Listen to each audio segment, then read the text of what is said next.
right. Hi, everyone. I see a couple people already joining in. Hello.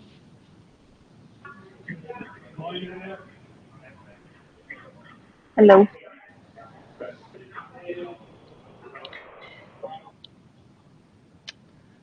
All right. Hi.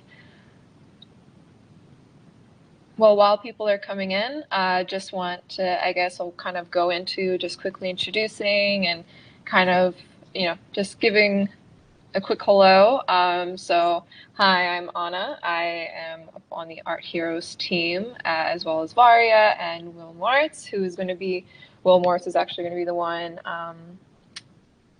obviously giving the talk today, where he's going to talk about artistic branding. And for those who don't know, Will has been working with us for some time now as a mentor. He has, big focus has been on like our career kind of side of things, our career support and career kind of in other aspects as well, which I know you can go into a little bit more of if you'd like to, Will, as well. But he's been a very big integral part of our accelerator program, which we've talked a little bit about. And yeah, just a quick hello from all of us. If you want to say hi in chat as well, everyone. And I guess to also start off, just to let us know like a little bit about, for those who are here today, maybe telling us a little bit of what you're looking forward to today. Like what are some things that you're kind of wanting to hear about or looking to hear about, and just what you're looking forward to hearing from. And oh, hello. Yep, I see a couple of you guys. Hi. While people kind of message in chat. Yep. Oh, hi. There we go. Yes, and a quick also just overview of today's agenda. We're going to have, Will's going to give a little introduction and he's going to go into his presentation right after. So we'll, keep it kind of pretty streamlined today so we can get all your questions in later at the end. So if you do have any questions, feel free to drop them in chat at any point throughout. You can also drop them in the events page, and then I'll be kind of compiling it at the end, and we can also obviously ask at the end, but we're going to actually answer questions at the end of like the last 15 minutes or so. So yeah, if you do have any questions, just feel free to drop it at any point. We'll be kind of putting them all together. And I think that's it for me on my end.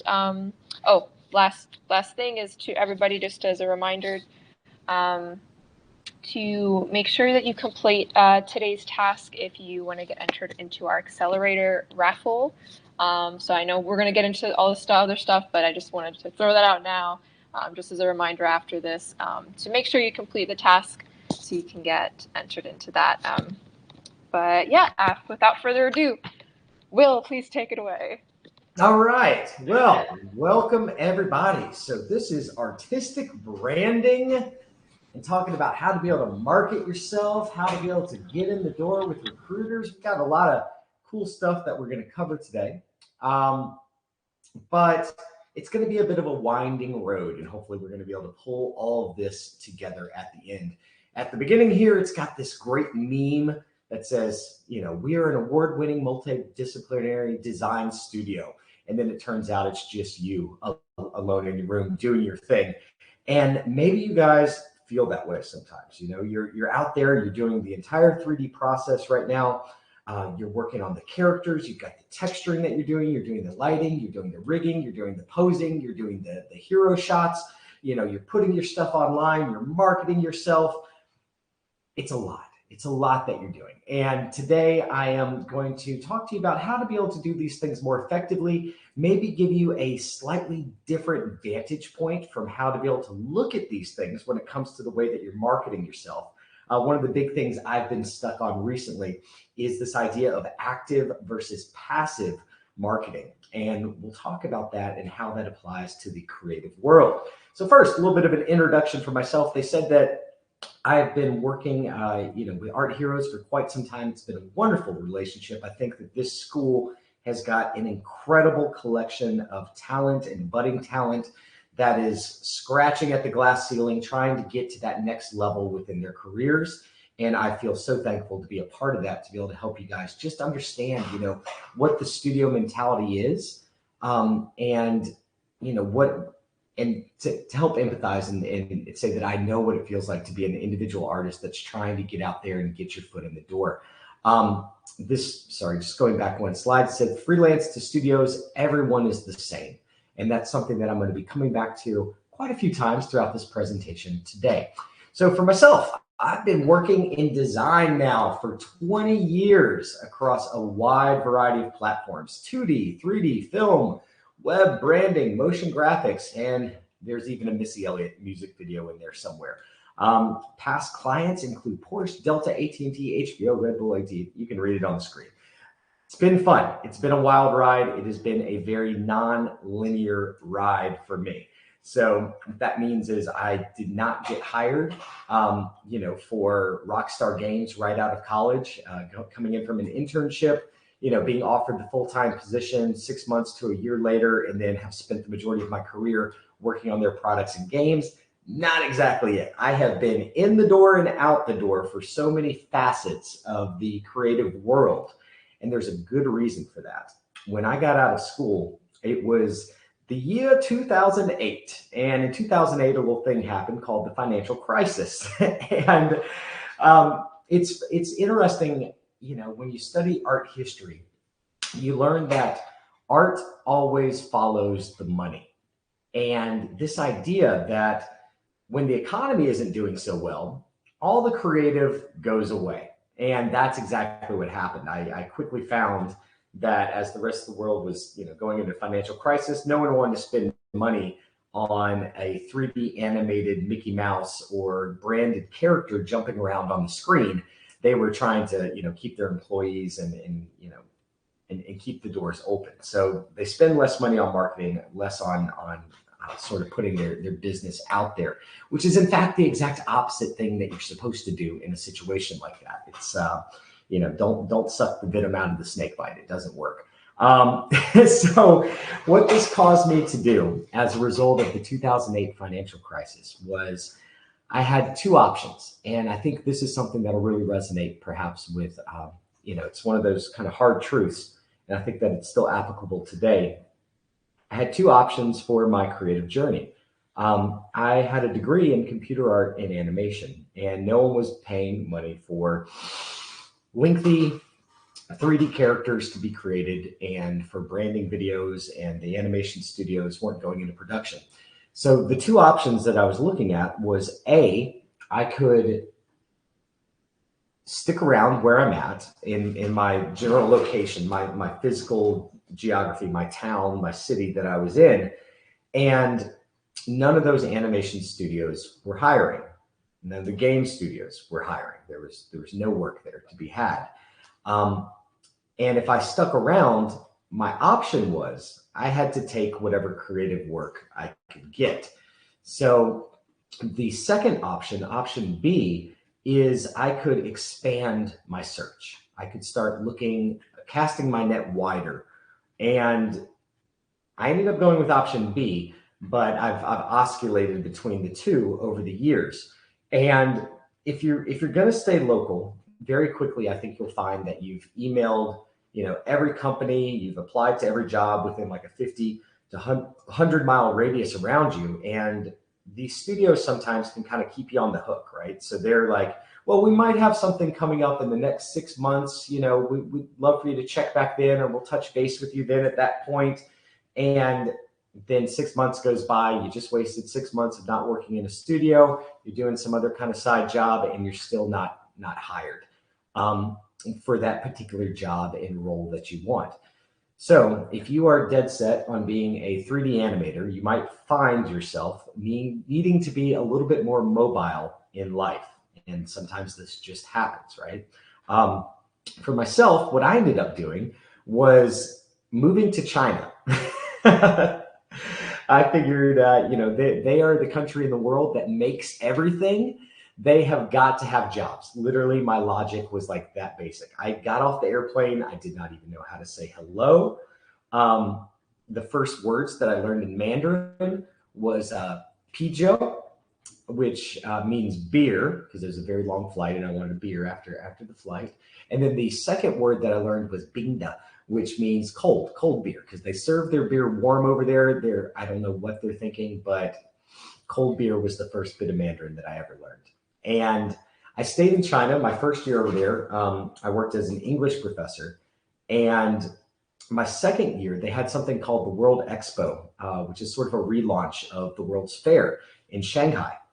And so I took this trip to Shanghai, wishing on a star. And I went to go visit the studio that created, I don't know if any of you guys have ever seen this, but it's a really famous piece of Chinese animation. It's the Monkey King movie from the 1940s, and it's got completely unique character design on there. They were working so insular at the time that the character designs weren't really derivative of anything else. So it's a very unique animated film, and I'd always really loved it. So I went and interviewed with that studio. They didn't have anything going on. I had researched and found a couple other animation studios in Shanghai, and the taxi driver ended up taking me to the wrong animation studio. And I walked in, and they said, "Oh, are you here for the art test today?" And I was like, "I think so. Yeah, let's do that." So I took the art test, and then that same day they ended up hiring me. Afterwards, I ended up doing a lot of the foundational art for the Backyardigans on Nick Jr. over that next year, and a lot of other concept art for some other animated TV shows that were pretty popular in China, 3D animated TV shows that were popular in China at the time. But the moral of this story is that I cast my net really, really wide as you can go, the other side of the planet, and was able to find that creative job. I stumbled my way into it. And, a lot of this work, that we do, we work in isolation, and we spend hours and hours perfecting the craft, but, it still, at the end of the day, boils down to translating those skill sets into a job, into how bad do you want it. And at that time in my life, I wanted it really bad. At this time in my life, I have like dreams where I'm back in China and thinking about how much just zest and energy I was giving to every single day, trying to break into the industry and trying to make whatever situations came to me in my life at that time really manifest and happen.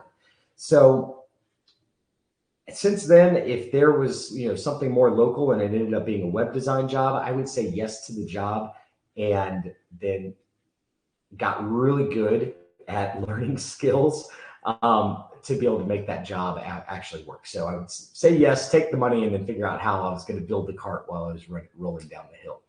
Okay, so pitch strategies and talking to a recruiter. Right? So you get yourself into the door. I think that this might be a little bit advanced for the conversation that we're having today. First, I want to show you guys sort of the active and passive marketing strategies that you can use as a creative to be able to get your foot to the door. So you actually get that call back and you get that response. I think that's really where a lot of you guys are at. And I've got an interesting perspective that I want to share with you today on that. So the active marketing. Active marketing is when you are emailing the studios, when you are reaching out, anything that you're doing to be able to actively gain leads. And when I say leads, I mean job interviews, freelance work, commissions. If you are a pet portrait painter, you are putting you're reaching out there and you're talking to people to try and get more pet portraits painted. There's a lot of money in that. The people that do that stay busy, y'all. I'm thinking about taking it up at some point. All right. So that's sort of the active marketing. There's a lot of cool tricks that I could talk about for an entire month with that. But for now, let's talk about the passive marketing. That's the easier part. And that's the stuff that you just sort of put it out there on the internet, let it sit, let it get views, let it get likes. And what does that look like? Branding for active and passive marketing. So my branding is really, really consistent. We're going to go off the script here and get away from this presentation for a second. Let's take a field trip. It's a nice day out where I'm at. And I'm going to show you guys my website. All right. So this is scatto.org. Scatto comes from my dad misspelling my AOL screen name when I was in 7th grade, and I've just used it as an online presence ever since then. And if you stick at something long enough, usually it starts to become something. So when you look at the front of my website, I've got this weird sort of seashell-y thing with a little city on the inside of it. And the idea for my website, and the reason why I chose this color scheme here, is that everyone loves a sunny day at the beach. So this is a very subconscious, subtle, psychological push towards a fun, sunny day at the beach where it's still, very clean, very modern, very sort of new art looking. As you get into my website, like I said, I've gone through a lot of different jobs over the years, and basically it boils down to 2 different avenues for clients that I like to take on. I also have an MFA. I went back to school and got a Master's of Fine Art in Branding and Advertising, and that's the left-hand poll over here. So I think that's where when I did that, that really helped me connect all my computer skills and 3D skills and everything that I'd learned to product in a much more successful way. And it did a lot for my life and my creative journey.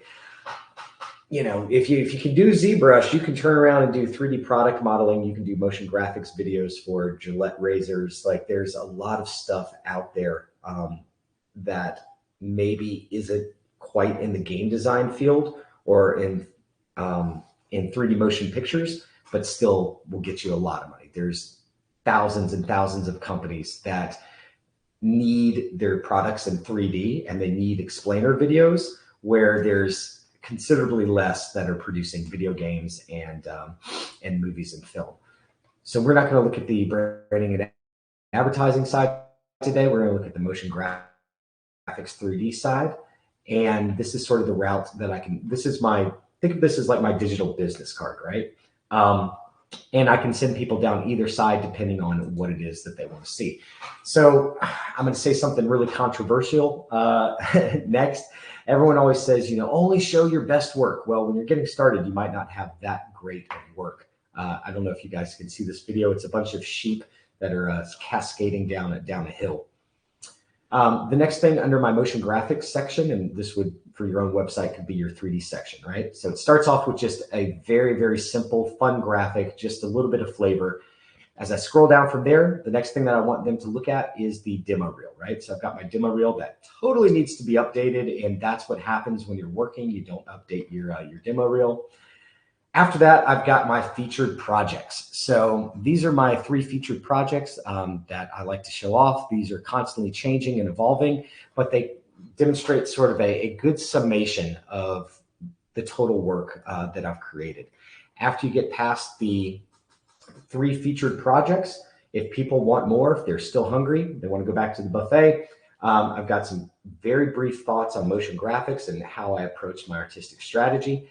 And then I've got all projects down at the bottom. So you can see that there's quite a few more here that I'm not pulling out and actually showing off along the way.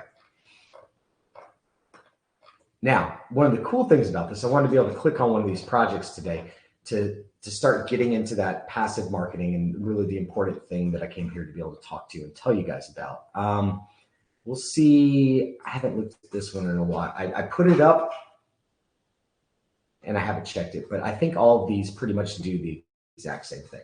So whenever you go into a project on my website, my goal is not to just have a gallery that you're looking at. So whenever I look at, if I'm doing hiring or if I'm trying to bring on a new person, looking through their website, a lot of it is just gallery based. It's a series of pretty images. And then they have a tab up at the top that says 3D works, illustrations, contact, and that's about all you really get. So when you click on these images, I see a really great 3D model that's got a great hero shot, excellent textures, but I don't know what that thing was for. I don't know why it exists. I don't know what the importance of it is. And someone posted in this event before it got started today. And they said, you know, how important is it that I show a 3D character with the textures on versus a 3D character that just has like the base like clay material? How important is it that I rig a character and display a character as a rig? You know, if I'm showing a barrel, do I need to have that barrel with the textures turned on, or can I just show the barrel? How much better is it, you know, in that regard? And in my response to that idea of like, how important is it the way that we're presenting things? It is, but there's a whole nother component of it that some of you guys in here today might not be considering, which is being able to tell the story of why that barrel and why that project that you worked on exists. If I've never met you before and I'm just connecting with you through an online search or through Instagram or somewhere else, it's very important that I'm able to get a feel for who you are as an artist and what the purpose of your work is. Why are you actually creating what you're creating? So on every one of the projects that you see on my website, when you actually click on one, you get an explainer video right at the top. So this is like a 3-minute long video that's going to tell you all about what this project is. So if you don't want to click on a video, you don't know how long that's going to be, you don't like the buy-in, the next thing that I have here is an overview. Okay, so imagine this: you've got the most awesome orc barbarian that's ever been made in the entire world on your website. Tell the story of who that orc barbarian is. Why did you create that orc barbarian? If you happen to just create that orc barbarian for your own personal work and your own personal portfolio, I would say, I'm team get the job, right? That you can describe that as speculative work for a potential game in the future. So that you can label it as, you know, this was early concept development for a 3D video game that was going to be released, but the concept ended up never going anywhere. If you had another 3 years and 20 more of you, then you could certainly make that into a complete video game. But it frames the work so that it has an output. It has a final destination to it, and it starts to change the narrative around, I am someone who is fresh out of school. I am trying to break into the industry. I have not had prior work experience, to I'm someone who is actively participating in a professional 3D gaming pipeline. I am creating assets that could be used in future games. And unfortunately, this game did not go anywhere, even if the game just exists inside of your head. It's a pretty mind-blowing concept and a totally different way to think about how you're marketing and how you're going to tell these stories of yourself on your websites.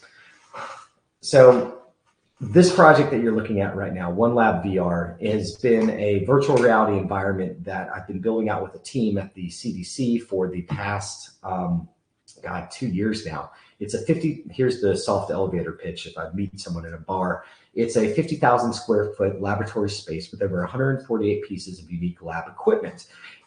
It is fully multiplayer functional. So you can have a lab expert who is teaching a group of people in South Africa on how to use a BSC machine while they're located in Boise, Wyoming. And that's it, right? That gets the concept within people's heads. So after that, I've got my walkthrough. Imagine this is going to be your orc doing its turnaround within your portfolio. From here, I'm continuing to break down the project further. Right? So this is that storytelling aspect of how you can present your work on your website. Imagine instead of just being a map view, suddenly this becomes the close-up shots, right? And we're talking about the detail and why the details were important here. You're telling the story of how you actually built this orc. Give some of their backstory, give some of the lore, give some of that stuff. Allow some flavor so that when people are looking at these projects, it isn't just a photo of, the wireframe. Instead, we're giving some information for them to be able to latch on to and actually think about with this. I think with each one of these, there's a video that goes along with them. So these are all the different areas of this laboratory. It's absolutely massive. And yeah, then I end up showing some of the details for the 3D models that I created. These are all VR ready. It runs on the Meta Quest headset, and so these are game ready assets, as low poly as you could possibly imagine. If you've ever put on an Oculus headset, a lot of the games look like Minecraft.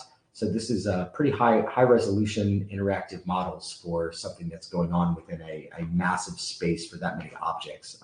Our programmers did a wonderful job getting this thing together.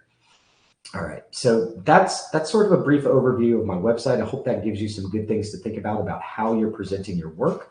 I'm going to show some more examples through my own social media. That's what all these tabs are up here. Okay. And now that we've got sort of the story, this is my main thing that I want to send people to, because this is the spot where I get to control the narrative and the pacing of it the most. Next up, ArtStation. Oh my goodness. I don't know if I fully understand ArtStation yet, you guys. Like, I've been around long enough to where I've seen DeviantArt, Behance.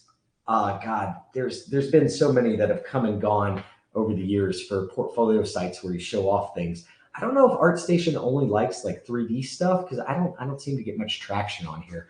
But I'm building out my ArtStation the same way, to where each one of these projects is not simply a single picture. Instead, we're getting an entire package with each one of these that you look at. Here's something that is totally bright and acidic for your eyes, so please put on your shades if you have any available. But this is an Overwatch 80s arcade project. And I'm still trying to just hammer home the idea that right now, when you guys display your work, you're showing, maybe one or two renders for these things, but giving your work those close-ups, right? So people can actually appreciate the details within it, really makes a big difference.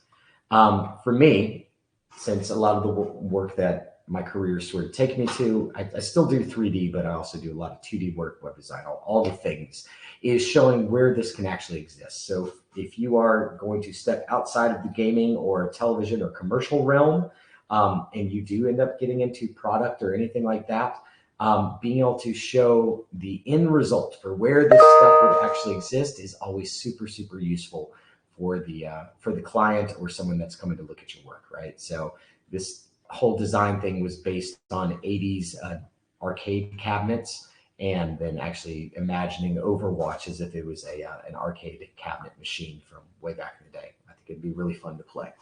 But yeah, so I've got a little bit more in there, trying to tell the story a little bit better instead of just displaying the art. Here is a big old one, right? Let's do one more on ArtStation before we keep it moving. All right. So this is environments for animation. So animation background art. And you can see within this that I'm showing the entire development story and then ending on the final picture for each one of these. I've got ancillary items. This is a great idea for you to be able to show within your portfolio as well. So if you are going to make the coolest orc barbarian in the entire world, make sure that you also have some detail shots for what kind of weapon this guy is carrying out. Any other smaller details that you can show off within the portfolio are a great moment for people to appreciate your total design skills and abilities. So with this one, what I'm really trying to do, if I send this off to an animation studio or a production house, I'm trying to show them all aspects of my pipeline, right? So going from the line art to the base color to the final shading. I'm showing them what my process looks like for my reference imagery, how I actually gather my reference images for the painting that I'm going to do, what my early concept sketches look like. I've got a blurb that's explaining which each one of these things that they're looking at actually is. And then that's ending on the final illustration. But then, if you see this on my website, it's got the animation that I ended up creating for this showing up afterwards. Right. So we're really trying, if you're into environment design, I love environment design. There's a ton of jobs out there for environment artists. And this is one of the best ways to be able to also break into the industry, because oftentimes they've got their lead 3D guy who is, That's the rock star on the team who's creating all the characters and 3D modeling stuff. If a studio is taking a chance on an untested artist and bringing someone new in, if you've got a portfolio of really great design lawn chairs and they happen to be creating a 1940s or 50s video game simulation theme, you're in the pocket for them to be able to have a low buy-in to start testing you and training you up within their studio pipeline. The last one here is pretty cool. It's a spaceship concept. All right, so there's the close-up, and then there's the final illustration for this. All right, so that's what I got for you for ArtStation. Again, each one of these you're going to hear me sort of barreling in on telling the story. Instagram, man, oh man, oh man, right? There's so much to be able to say about. We're getting into sort of the big three here. We've got Twitter, Facebook, and Instagram when it comes to social media. Instagram has been pushing stories and videos for the longest time. They, getting any type of real traction and likes on the paintings that you do on there is extremely difficult. I have the hardest time in the world figuring out what their algorithm is this month to be able to get Instagram to show up. Not saying that you should not still be posting on there and sharing your work. It's very easy to be able to link Instagram, Twitter, as well as Facebook together, where it shares out on all three whenever you make a post. So the way that I like to use Instagram within my social forest, my social petri dish, is this is sort of the first post for spot work that I'm doing. I also tell a lot of stories within Instagram, and this is one of my favorite, quickest spots to be able to show works in progress. That is absolutely the active marketing.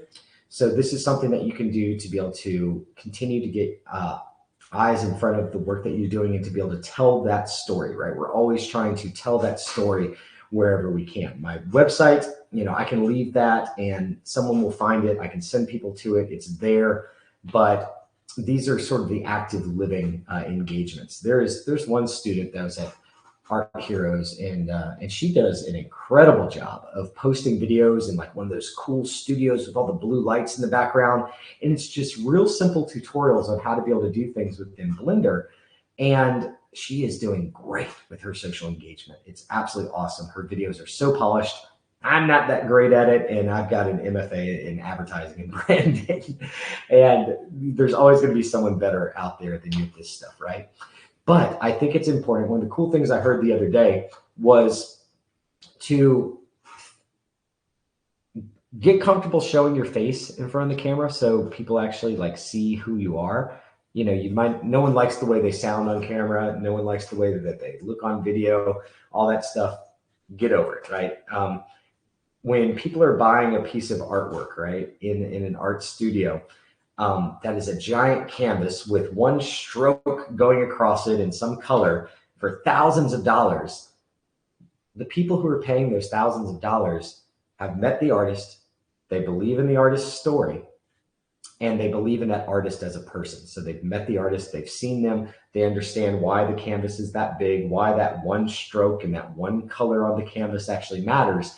And they think that it has value and they're willing to pay thousands of dollars for it. But it's because they understand the story, they understand the process, and they understand why that final result, how they got to it and why it's important. So Instagram's a great spot to be able to share. Reels is really what this entire platform has been pushing and moving towards. They like video a lot more, and then the still imagery. But it's still important to be able to show that stuff on there. It's one of the fastest ways. If you meet someone out at some kind of mixer or social event for 3D animators in your area, yeah, you can pull up your website. Yeah, you can give a business card, but Instagram is the one that you're going to continue to be able to connect with them on, right? You can say, hey, what's your IG? And now all of a sudden you've got a real brief portfolio business card of all the work that you create and what it is that you do. Next up, Behance. Okay, so Behance got bought by Adobe a while ago, and they did they did a number on it to where now you have to sign in to do virtually anything within Behance. This used to be a very, very popular platform a long time ago. A lot of colleges were pushing that you create a Behance portfolio. And I guess it's useful because it's linked to your college email and your college Adobe account. But this is one that I used to use quite a bit as well. Behance is nice if you are not paying for a domain site like the one that I showed you at the beginning. This can be a great business card. I like Behance because it's hard to misspell, right? So if I tell someone it's behance.net, it's easy to pronounce in a loud room, and people can find it easily. That's a great thing as well when it comes to like personal branding. If your name is Katie and you spell it with like a silent J at the beginning and an EHI somewhere in there, people are going to get pretty confused when they try to go to your website or Google you because it's an uncommon spelling.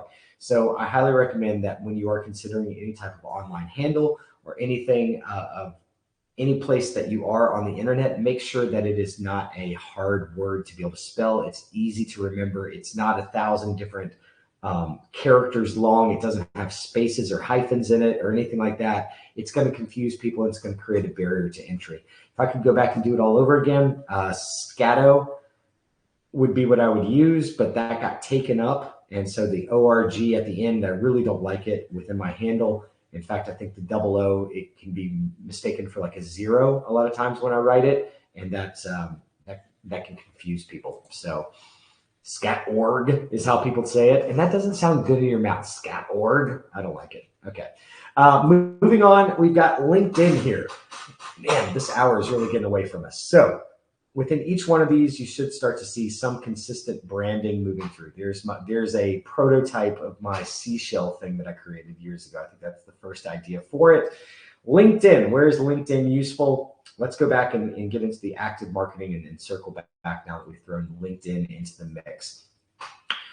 Having an active discussion with the creative and artistic community is very, very important. You should go to the mixers. You should go, be in your local, film group. If you have an artist guild in your town, join that. Hang out with the other creatives. It is ultimately a very, very small world. With online presence, you should be doing the exact same thing. You should be liking, you should be commenting, you should be following creative people that you respect their work. You want to train your digital algorithm to start getting new creative and exciting work in front of you, because that is the bread. That's the stuff that keeps us moving forward as artists and keeps us creatively juiced. So it's just as important to your career, but it's also important for you to pay it forward and, show some appreciation to other creatives that are out there. It's never become easier in the entire world to be able to get in touch with other artists. There's one that I really loved since I was in 7th grade. His name is like Peter Giger, not Gyrick, not the aliens dude, but his work is somewhat similar. He was one of the first beta testers for like 3D Studio Max during like the early 90s, and brought 3D work into his gallery paintings that he does. And he's tremendous. He's absolutely awesome. I was able to find him on Facebook, friend him, comment with him, and now I can write to this dude anytime that I want. So an artist that I had like an artistic crush on when I was in 7th grade as an adult, through social media, I was able to connect with, and these people are a lot more approachable than you think they are. Everyone is trying to make it. Everyone is excited and passionate about what they do. And that's a really cool feature. When you are applying for jobs, the studio system oftentimes is a very integrated web. I think that LinkedIn is the most sort of put on the suit and tie social media platform that's out there for interviewing. There's some people that are good at posting stories on LinkedIn. I mean, it really does push it to everyone in your aunt's phone whenever someone posts a new thing that you follow on LinkedIn. But, what I like to use it for mostly is research. So if there's a studio that I'm targeting, I want to get a job at, I'm interested in working with, then I'll go to that studio's LinkedIn page. I'll look at who their employees are, who is their creative director, who is their lead designer, who is their head of marketing, and I'll start following these people on Instagram. and I'll start liking their posts and I'll start up like a general conversation with them before I just send that weird, message in LinkedIn Premium that says, oh, hey, look, I'm looking for a job, wondering what's going on. I'd rather start a digital conversation more organically with them before I approach with like the hard pitch and just, be a fanboy for a little bit. Gosh, on Facebook as well, the social media of the old ones. This is where I've got my Facebook page. Facebook recently has made it a lot more difficult for me to be able to share out from my main page to my Scatto page on Facebook. You'll see again, everything is Scatto.org all the way across. So the Behance, the Instagram, the ArtStation, the YouTube channel, it's all the same name. So it's very, very easy to be able to find. And these Facebook pages, they had their time and they had their day. I would say that Facebook groups are what this platform is pushing a lot more at this time. So I feel during the pandemic, everyone kind of stepped away from using Facebook because their aunts and their uncles were in there and they all went behind like little breakout sessions and joined a group for whatever kind of interest you're in. So if you're into concept art, if you're into 3D modeling, 3D design, join those groups on Facebook and start posting and commenting in them regularly. Find the people that are making the awesome work and ask for a friend request or follow their own page or follow them on Instagram. And again, you're going to start to actively build your network and your creative community a lot more organically that way.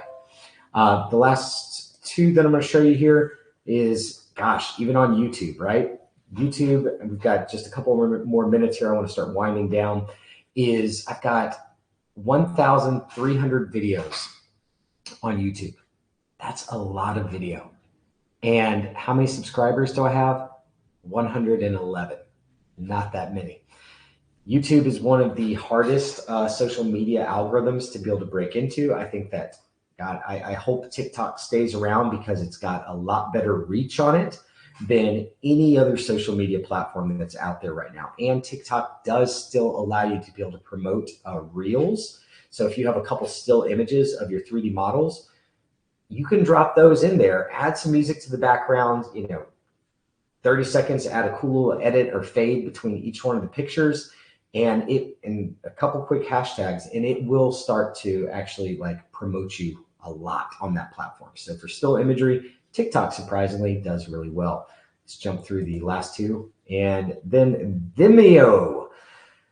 I don't know if you guys, how many of y'all have ever actually even used this page before? How many of you have looked at it? Vimeo is mostly used for high video transfers. So if you're working in a commercial house, a lot of times when they share out the final video or raw footage across different interests, or the dailies, a lot of this stuff is password protected, and they and it allows you to be able to do large file uploads. So Vimeo was doing really good for a while. They were first to the market when it came to high resolution footage, and now this is another one of those where I still put the videos on there, and you've got an option. Back in the day, used to be in between Vimeo and YouTube for how you want to display on your website. Vimeo was a cleaner interface and looks smarter. YouTube looked messy with the big red play button right at the beginning of it. So this was like the catered version in a time when YouTube did not. I'm not sure how much relevance Vimeo still has, but it's another spot. I'm just trying to show you guys like all the crazy touch points that I have on the internet for marketing. Last one is X, formerly Twitter, the artist formerly known as Twitter. And for this one, gosh, look, what do you know? Same consistent branding, Scatto.org, all the way across. I wish I could get good at Twitter. There's some people that are like awesome at it. For me, I try to drop in here once or twice a year and just kind of tell some stories about what I've been up to. Again, you can always get better at these things, just like you can always get better at 3D. But if I'm posting a new section of my website, if I'm doing a new project on Behance or ArtStation, I usually, or a new video, I'll try and drop a link on my Twitter at some point, sort of in bulk. I'm just not a frequent user within that. Guys, this has been a lot of information that I've just covered with you. We are to the last 15 minutes of this presentation. I'd like to be able to turn it over to you guys and hear some of your feedback on what you thought about all that. Hopefully I put a lot of stuff into your heads, a lot of things to be able to think about. What you got? What you thinking? Awesome. Also, just want to mention, you can hit stop sharing, I think, and we can kind of go to, I think, yes, perfect. Q&A. So we can, everybody could see faces. All right. Well, Hey. yes. So thank you so much, Will. That was amazing. And yeah, if anybody has any questions, please drop them in the chat now. What a rundown, right? Yeah. I mean, but it's great because there's so many platforms out there. There's so many different platforms and things that you kind of have to understand, like what is your place in each one of them. Yeah. All right. So we have our first question is, how often did you move around for job opportunities? Oh boy. During my 20s, that's like all I did, right? So the world was still coming out of the financial recession. And so I had buddies that I graduated from college with that lived all over the country. And at that point, no one was paying for the relocation. No one was, and the creative world was going to ask you to fly out to LA and then pay for your move to LA. So I had like 3 or 4 different resumes, a lot of which were for friends who lived in LA or San Francisco or Chicago or New York, and it had their address on it. And so I would start applying to these jobs in LA like I lived in LA. And then if I got a call back for a job interview, I would get a red-eye flight and then show up the next morning or then within the next 2 days for the interview, like I lived right down the street. And then if the interview went well and they hired me, I would go book like a long-term hotel for the first week and the first 2 weeks. And then after that, I would slowly start taking flights back or request like a 3-day weekend, drive back across the country or start getting my stuff shipped over to me and then start hunting for like a furnished apartment so that I could set up in a new city. Wow. That I feel like that's like the hustle. That's really like the definition of having to, being able to do that also when you're in your early 20s. I think it's usually a lot easier, I think, to get that motivation, determination going. You got the energy, right? I don't have that energy now anymore. I own a house. I don't want to do that. Not interested in it. But when you're young, that's totally cool. And I would show up to these cities with less than like $500 in my pocket sometimes. And that would be enough for me to be able to get my foot in the door, get to the first paycheck. And, if you can make it the first 3 months, you can make it the first year. If you can make it the first year, you can be there for 5 years. So. Amazing. All right. So next question is, what should someone who has a generalist skill set focus on showcasing in their portfolio? A generalist. So a generalist to you, to me, it means that you can do website design, that you can do motion banners, that you can do motion graphics, that you're an illustrator, that you do 3D animation. That I'm a generalist. If you mean generalist within the realm of 3D, again, it's about stopping and telling the story. So if you want to show off a project within your portfolio that you are doing textures, you need to tell the story about why those textures are important, what's unique about those textures that you created, and you're trying to train and educate a hiring manager, a studio, a contract that's interested in hiring you. The takeaways. A lot of times you'll have the interview, and then after the interview, that person's going to have to, oh, look, I really like their work. Check out this particular project. And that's as much information you get because everyone's busy within these studios. And when they do that, the next person up the chain of command, up the ladder, is going to say, okay, well, I'm supposed to look at this texture project. And they're not going to have any more information. So now you're right back in the beginning of the cycle. You don't have a chance this time to be able to tell the story the same way that you did during the interview. So you need your website to really be able to tell that story to the higher up and the decision makers very rapidly and effectively. So as a generalist, You can show off your textures, you can show off your 3D modeling, you can show off your animation skills, but tell the story. If that's one walk away and takeaway you guys get from this today, that's it. Awesome. So the next question is, do you need all of the social platforms, or should I focus on only one or two? Well, that's a great question. I think that's something I was kind of covering within all those different tabs that I just showed you. There's likely more. And over the years, you'll find that these things come and go like trends, right? Like popular TV shows, that the social media platforms that we're talking about today are not going to be the popular ones 10 years down the line. Just like Facebook, that's going to be the social media platform of the ancestor, of the old ones.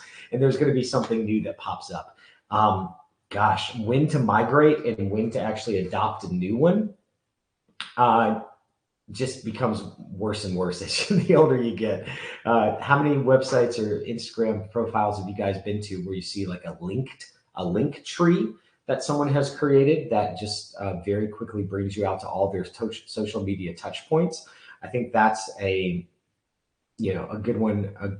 A good one to watch in the future is these sort of aggregatory sites or anything that will sort of take control of your account in like a bad, like overlord kind of way, but at least allow you to be able to post in one place and then have that post go to 5 or 6 different places. Like I was saying, on Instagram, whenever I post on Instagram, it goes to my Facebook. There is a way to be able to very quickly set that up so that it posts out to Twitter as well. And you're looking for that one kind of fulcrum social media site to where you're having to do less work promoting yourself and you can do more work being creative. Absolutely, yeah. The link tree, I feel like, has become like a staple in a lot of like Instagram pages, because there is so many social platforms, and it's just gonna continually fluctuate with trends and everything. So, okay, so let's see. We have okay. The next question is, what platform is best suited to attract clients, in your opinion? Best suited to attract clients. What kind of clients do you want? Do you want the ones that pay you a lot of money or the ones that want you to do pet portraits over the weekend? If you want one that's going to pay you a lot of money, I would highly recommend building out a website. My host is GoDaddy, and it's on WordPress, but I'm using the Divi Builder. There's another one that's comparable to Divi Builder, but honestly, at this point, like Squarespace and some of the other ones have gotten so good at their internal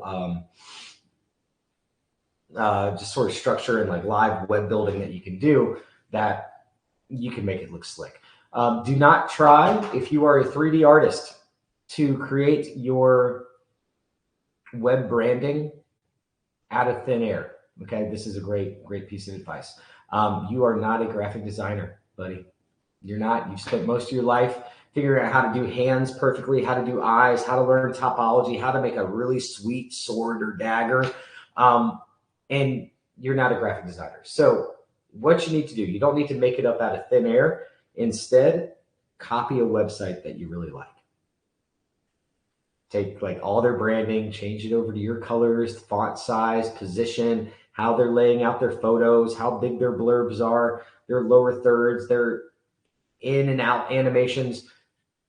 Take it all, use it all, use a template. It's fine. But don't try and make a WordPress a Squarespace website with just a dark gray background, a couple of images of your stuff, and a papyrus font. Don't do that. Right. So, next question is, how much time did it take for you to actually set up all those social platforms personally? Like over the years, was it like kind of a gradual thing? Was it something that you kind of? Yeah, I got an answer for that. Okay, so here's how I approach it. Whenever I'm working in a studio, I'm going to share my screen again. Got a couple more minutes. And I'm doing work. While I'm doing the work, I'm keeping my active and passive marketing in mind. This means that when I'm doing those test renders for a client, when I'm doing whatever it is, I'm keeping in mind that that client might not always be my client. That job might not always be my job. I'm sorry, I'm a product of the financial recession. I understand the gig economy. I've been through too many doors to where I think it is important for artists to be able to hold on to their work. This is one of the best examples that I can show you for how long it took me to be able to build out that stuff. The real answer is I never stopped building out that stuff. I'm always thinking about it. So this is for a saw blade company called Diablo Saw Blades. They brought me into this office. It had no windows. It's really what made me decide I'm going to work off site and never go into a company's space again. No one in there had any idea what 3D modeling, 3D animation was. These guys made saw blades for a living, and I was redoing all their packaging. And I asked them, I said, do you guys need these to be high resolution models? What's the final printout of these materials that your saw blades go, or these machines that your saw blades go into, going to be? And they didn't have an answer for me. And so I made the most like highly detailed 3D saw machines and pieces of like construction equipment you've ever seen. And while I was on this job and doing test renders and dailies to like kind of get feedback and checking in with them, I was making social media posts, right? I was making media for something that is really, really boring, like a table saw, but making it look like the sexiest object you've ever seen before in your entire life. And so when this contract inevitably ended, and it ended in a whimper, they're like, I don't think we have anything else for you to do. We can go now. I had enough social media stuff and renders of these objects to be able to do an entire page, to be able to share it out on my social media and make this stuff look absolutely cool as all get out, right? So you can take something, if you are working extremely simple, right? This is just a couple pieces of like texture test material with a little bit of motion graphics and a little bit of creativity. You can turn around and make this stuff look excellent. All right, I'm gonna stop sharing my screen again. All right. And I think we have maybe time for one last quick question. I mean, I don't know if it's a quick question, but is how do you approach building a strong online presence as a 3D artist? And are there any specific strategies or tactics that have worked well for you? Other than, I mean, we've already talked about a couple. I know there's a couple tactics and strategies like just now, but any other tips or advice you have? Yeah, final kind of takeaways and tips. I think that's a great question to be able to end this session on, you guys. I hope you all feel like you got something out of this. My weird creative journey and story that I get to tell with you guys. Thank you for taking the time to come here and listen to this today. Final tips would be, again, if you've got a 3D model that isn't completely rigged and it's just in a T-pose, if you've got a character that doesn't have any texture on it, it's just the base map, it's part of the story that you're telling, right? And it's about kind of going through there and helping people understand why this character isn't fully rigged. But if it is just a character in a T-pose, you can still tell the story. That last graphic that I showed of like those little squares and like bars and pipes and materials sort of spinning and rotating and doing something interesting on the screen, there's nothing useful about that, but it tells the story of like an exciting and sexy brand when there's really nothing exciting about saw blades at all. There's not. They do their job. And for you guys, just continue to tell that story. There's a lot more of a story to tell. And you as an artist right now, and while you're trying to get better in your creative journey, are constantly feeling like these things aren't good enough. They could be better. There are ways. I think Art Heroes does a great job of setting you guys up for success with the hero shots and with the photo lighting for how you're displaying the work on your websites. Trust that process. And even along the way, getting to that final goal, there's still ways that you can display your work and show it off, even if it's just the beginning of a 3D modeled hand. do a little split image within Photoshop where half of it's wireframe and then half of it is the soft model. And you've got a pretty cool graphic that you can start sharing out within your daily story, and bring people in along for that ride for how you got to that final picture. It's not always right. It's so cheesy. I'm going to say it. It's not always the destination. It's the journey, guys. So thank you for this today. It's been a wild ride talking to you. Yes. Well, thank you so much, Will. Really appreciate you stopping by to talk with us today and everyone. It was really, I mean, I'm sure everybody's like, this is really insightful. And, I feel like the social media realm is definitely something that consistently can be talked about. Branding and these things are so consistently changing. So thank you so much for stopping by. Thanks, you guys. I'm going to head out now. All right. Yes. Bye. Thank you, everyone.